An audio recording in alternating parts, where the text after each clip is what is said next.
हर खबर पर होगी आपकी पकड़। डाउनलोड कीजिए एबीपी लाइव ऐप। राम मंदिर आंदोलन में शामिल नेताओं में उमा भारती एक बड़ा नाम है। विवादित ढांचा उमा भारती ने अपनी आंखों के सामने गिरते हुए देखा और अब उसी जगह पर मंदिर का निर्माण शुरू होने जा रहा है। 1992 से लेकर 2020 तक अयोध्या कितनी बदली, उमा भारती की जुबानी सुनते हैं। उनसे एक्सक्लूसिव बातचीत की है एबीपी न्यूज संवाददाता नीरज पांडे ने। एबीपी न्यूज की आज खास बातचीत में हमारे साथ है मध्य प्रदेश की पूर्व मुख्यमंत्री, पूर्व केंद्रीय मंत्री, 28 साल की उम्र में सांसद हो गई और सबसे बड़ा परिचय उनका राम मंदिर आंदोलन की नायक रही उमा भारती जी हैं। उमा भारती जी, आपका बहुत स्वागत है एबीपी न्यूज पे। मेरे पास बहुत सारे आपके लिए सवाल हैं, लेकिन जो मेरा सबसे पहला सवाल है, सबके अंदर मन में जिज्ञासा है कि राम मंदिर आंदोलन में आप कैसे जुड़ी और राम मंदिर आंदोलन कैसे इतना बड़ा आंदोलन बना?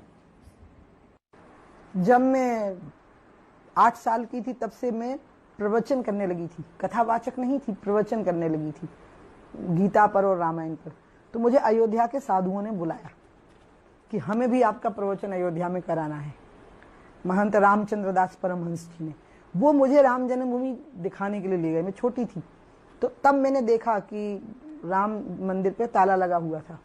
तो छोटी उम्र थी 8 साल की, तो मैंने पूछा ताला क्यों लगा है। तो उन्होंने मेरे को बताया कि बाबर ने ऐसे मंदिर तोड़वाया और फिर इसके अंदर रामलला प्रकट हो गए, तो पूजा होती है लेकिन ताला लगा है। वो बात मुझे बहुत खराब लगी। फिर उसके बाद मैं दुनिया में गई हूँ, करीब 80 देशों में गई। फिर तो मैं 21 साल की उम्र तक प्रवचन करने, तो सब दुनिया में मैंने बहुत अन्याय देखा।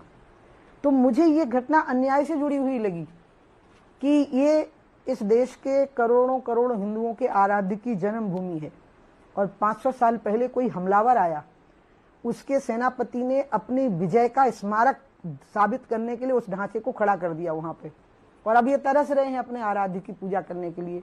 बस ये मनोभाव, अन्याय और शोषण के खिलाफ जो मेरा मनोभाव बना है धीरे धीरे, उसी के कारण मैं जब अयोध्या के बारे में फैसला हुआ ताला खोलने का, आपको याद होगा, और बाबरी मस्जिद एक्शन कमेटी बनी और उन्होंने कहा कि हम उसके अंदर नमाज पढ़ेंगे। और बाबरी मस्जिद एक्शन कमेटी में सभी पार्टियों के लोग थे, तब तक बीजेपी इसमें नहीं आई थी। सभी पार्टियों के लोग शामिल हो गए, साम्यवादी, समाजवादी, कांग्रेस, सब पार्टियों के लोग इसमें शामिल हो गए। उन्होंने कहा हम नमाज पढ़ेंगे। तब हमने घेराबंदी करी अयोध्या की और आसपास के 12 जिलों की कि हम अयोध्या तक नहीं पहुंचने देंगे। और फिर ये बात यहाँ तक बढ़ गई कि अगर आपने वहां पर नमाज पढ़ने की बात कही तो कुछ लोग ये भी कहने लगे कि फिर हम जामा मस्जिद में हनुमान चालीसा पढ़ेंगे। और उसके बाद वो स्थिति बनी जब पालमपुर में अधिवेशन हुआ, बीजेपी का पहला राष्ट्रीय अधिवेशन जो 89 में हुआ, उसमें पहला प्रस्ताव पारित हुआ कि हम राम की जन्मभूमि पर मंदिर का समर्थन करते हैं। तब अडवाणी जी हमारे नेता थे। आप लोगों ने सालों आंदोलन किया, राम मंदिर आंदोलन से आप जुड़ी, अडवाणी जी, जोशी जी, अशोक सिंघल जी, साध्वी रितंबरा और तमाम सैकड़ों हजारों लोगों ने अपना समय दिया। आपको लगता नहीं कि इतने सालों के आंदोलन के बाद अब 5 अगस्त जो तिथि, जो प्रधानमंत्री नरेंद्र मोदी जा रहे हैं भूमि पूजन करने, तो एक सुखद अनुभव है? कैसा महसूस कर रहे हैं आप लोग? ये अभियान तो 500 साल से चला है। जब वो ढांचा गिरा दिया गया, तब से मंदिर जब से गिरा दिया गया, मीर बकी ने गिराया था, तब से चला। और इसमें बहुत लोगों का बलिदान हुआ। कई बार समझौते भी हुए, समझौतों में कई चीजें बिगड़ गई। अकबर ने समझौता करवा दिया तो औरंगजेब ने उसको रद्द करवा दिया। ऐसे करते करते जब हम पहुंचे हैं तो हम तो आखिरी चरण में आए हैं और अंत में वो परिणाम को प्राप्त हो गया जब आखिरी चरण पहुंचा। इसमें 2 नेता प्रमुख रहे, एक तो अडवाणी जी राजनीतिक तौर पर, और मैं एक प्रकार से उनकी सहयोगी रही फिर पूरे समय, और दूसरे अशोक जी जो हम सबके प्रेरणा स्रोत रहे। और उस समय पर आंदोलन अपने चरम उत्कर्ष पे आ गया। इसलिए आप कल्पना कर सकते हैं कि 500 साल से चल रहे किसी अभियान के अंतिम चरण में जब भागीदारी हुई हो किसी व्यक्ति की, और उस भागीदारी में आप यकीन करिए जैसे कारगिल में जाते हुए जवानों को लगता था कि शायद हम लौट के नहीं आएंगे, मुझे कभी नहीं लगा था कि मैं अयोध्या से लौट के आ सकती हूँ। मतलब इतना भयानक था आपको? ऐसा मेरा इतनी आस्था इतनी थी कि मैं एक विकट आस्था के साथ अयोध्या जाती थी। 2 बार गई, दोनों बार गोलियां चली, तो मैं ये सोच के ही जाती थी कि हम मर भी गए तो हम मर जाएंगे, लेकिन हम मंदिर तो जरूर बनवाएंगे। 6 दिसंबर 1992 को हुआ क्या था? कैसे जो आंदोलन है वो विद्रोह में तब्दील हो गया? कैसे लोग इतने ज्यादा उग्र हो गए कि उन्होंने मॉस्क तोड़ दिया? कैसे हुआ ये घटना, किस तरह से वो? हम तो वहां से, अभी आप लोग जाके देखो तो आपकी समझ में आएगा, हम थोड़ा दूरी पर थे क्योंकि एक मंच बनाया गया था, उस मंच पे हम लोग मौजूद थे। और 6 दिसंबर की बहुत सारी घटनाओं के बारे में माननीय जज ने ही मुझसे सवाल किए हैं और उनके जो मैंने उत्तर दिए हैं, अब मैं अपनी मर्यादा के कारण बाहर नहीं बोल सकती क्योंकि हम जज को भगवान और हम कोर्ट को मंदिर मानते हैं। लेकिन मैं पूरे अयोध्या अभियान के अंतिम परिणाम का एक ही बात आपको बता सकती हूँ, वो ये है कि जब आप किसी आंदोलन को छेड़ते हैं तो उसमें आस्था रखने वाले दूसरे लोग भी आएंगे और वो जरूरी नहीं है कि आपके रिमोट कंट्रोल से चलेंगे। इसलिए आस्थाओं के मामले में जन भावनाएं अलग प्रकार की होती हैं और हमने इसको एक राजनीतिक लाभ का विषय बनाया हो ऐसा हमने नहीं बनने दिया।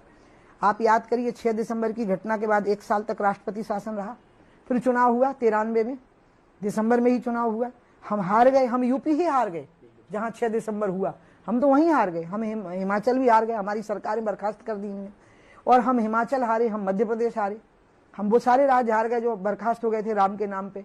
हम दोबारा सत्ता में लौट भी नहीं पाए, मतलब सरकारें बर्खास्त हो गई, हम हार भी गए, लेकिन फिर भी हमारे 96 के इलेक्शन के मैनिफेस्टो में राम मंदिर रहा, हमारे 98 के इलेक्शन के मैनिफेस्टो में राम मंदिर रहा। और अभी जब हम मोदी जी के नाम पे 2-2 चुनाव जीते हैं तब भी हमारी आस्था राम में रही।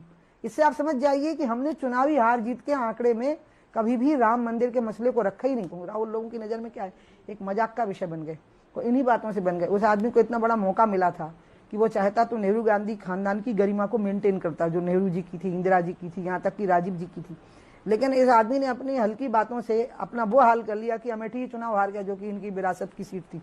इसलिए जो व्यक्ति अपना अस्तित्व खो चुका हो उस राज्य में जहां ये हो रहा है, उनके बोलने का कोई मतलब ही नहीं है। और उनकी प्रधानमंत्री जी की आदत क्या है, वो हवाई जहाज में भी काम करते हैं, वो कार में भी काम करते हैं। मुझे तो लगता है उनके अंदर कोई ईश्वर का अंश है। मैंने ऐसा व्यक्ति नहीं देखा, मैं बताऊं, वो हमसे 10 साल बड़े हैं, हम लोग थक जाएंगे। मैं कैबिनेट में हर हफ्ते उनके साथ 2-3 घंटे मेरे बीतते थे, तो मैं देखती रहती थी उनको, हम सब थक जाते थे। कोई पानी पी रहा, कोई चने खाने लगा, उनको कुछ नहीं होता था। ये भगवान की बहुत बड़ी कृपा, और ऐसे व्यक्ति के हाथ से ही राम मंदिर की नींव रखी जा रही है और वही व्यक्ति राम राज्य की नींव। मैं तो अगले चरण के इंतजार में हूं ना, अब वो है इस देश में राम राज्य। राम राज्य यानी डिस्पैरिटी नहीं होना, अमीर और गरीब में अंतर नहीं होना, अन्याय नहीं होना किसी के भी साथ। अब अगला चरण वो हो। आप प्रधानमंत्री जी की इतनी तारीफ कर रही हैं, प्रधानमंत्री जी के बारे में इतना अच्छा बोल रही हैं, लेकिन ऐसी क्यों मार्केट में चर्चा रही कि 2019 के चुनाव के दौरान प्रधानमंत्री नरेंद्र मोदी आपसे बहुत नाराज रहे? किस बात को लेकर नाराज? कि आप लोकसभा चुनाव में आपको टिकट आपका काट दिया गया या आप चुनाव नहीं लड़ी, ये भी एक रीजन? नहीं, टिकट काट दिया गया कैसे बोल सकते हैं? अब मैं तो खुद घोषणा की ना मैं चुनाव नहीं लड़ूंगी, पार्टी ने भी स्वीकार की ना, बड़े सम्मान के साथ मुझे राष्ट्रीय उपाध्यक्ष बनाया, इसलिए ऐसी कोई बात नहीं आई। मैंने ही जरूर कहा कि, और टीवी पे ही बोला मैंने, कि मुझे लगता है कि मुझे मंत्री का पद छोड़ के गंगोत्री से गंगा सागर चुपचाप पैदल चलना चाहिए, ताकि मेरे पैदल चलने से जो दबाव बनेगा उससे ये कार्य योजना बहुत तेजी से शुरू होगी। और ऐसा कह के मैंने 2016 में सारे कार्यक्रमों का शिलान्यास कर दिया, 20,000 करोड़ का पूरा। अब एक एक करके वो फलीभूत हो रहे, तो मैं तो तभी से भूमिका बना ली थी।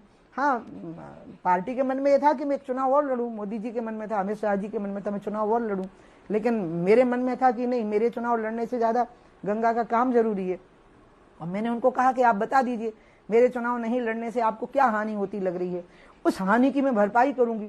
तो मुझे एक सीटों की सूची दे दी गई कि ये सीटें प्रभावित हो सकती हैं आपके चुनाव नहीं लड़ने से। मैंने कहा मैं गारंटी लेती हूँ हम सब जगह जीतेंगे इन सीटों पे। और मैं गई 5-5, 6-6 जगह मैंने जाके सभाएं ली, हेलीकॉप्टर उतारा भयंकर गर्मी में भी, और लोगों को बिल्कुल मैंने कहा देखो गंगा जी के लिए मैंने चुनाव नहीं लड़ा, तो इसलिए प्लीज ध्यान रखो। अब गंगा की सौगंध तो दे नहीं सकती थी ना इलेक्शन कमीशन के मारे, तो मैंने गंगा जी याद दिलाई उनको। तो अब मैं 2024 का लड़ूंगी ना चुनाव, जरूर लड़ूंगी। तो मैं अभी इतनी बड़ी थोड़ी होगी कि ना लड़ूं। जब मोदी जी ने पहला चुनाव लड़ा है 2014 में लोकसभा का, वो उम्र भी मेरी 5 साल बाद होगी। मतलब एबीपी न्यूज में आप बयान दे रहे हैं 2024 का चुनाव आप लड़ेंगी? ये तो मैं पहले भी पार्टी ने टिकट नहीं दिया तो? नहीं, ऐसा कैसे हो सकता है? जो पार्टी मुझे इस चुनाव में कह रही हो कि आपको लड़ना जरूरी है, नहीं तो हम बाकी की सीटें हार जाएंगे, मैं ऐसा कभी सोच भी नहीं सकती हूँ। मेरे मन में भी भाव नहीं आएगा, ऐसा नहीं आएगा कि मुझे टिकट नहीं देंगे। ये थी उमा भारती जी, राम मंदिर आंदोलन में सालों जिन्होंने अपना समय दिया, और आज राम मंदिर जब निर्माण की कगार पे है, 5 अगस्त को भूमि पूजन करेंगे खुद प्रधानमंत्री, तो सोचकर अभिभूत हो जाती हैं। बहुत बहुत धन्यवाद उमा जी, आपने एबीपी न्यूज को समय दिया।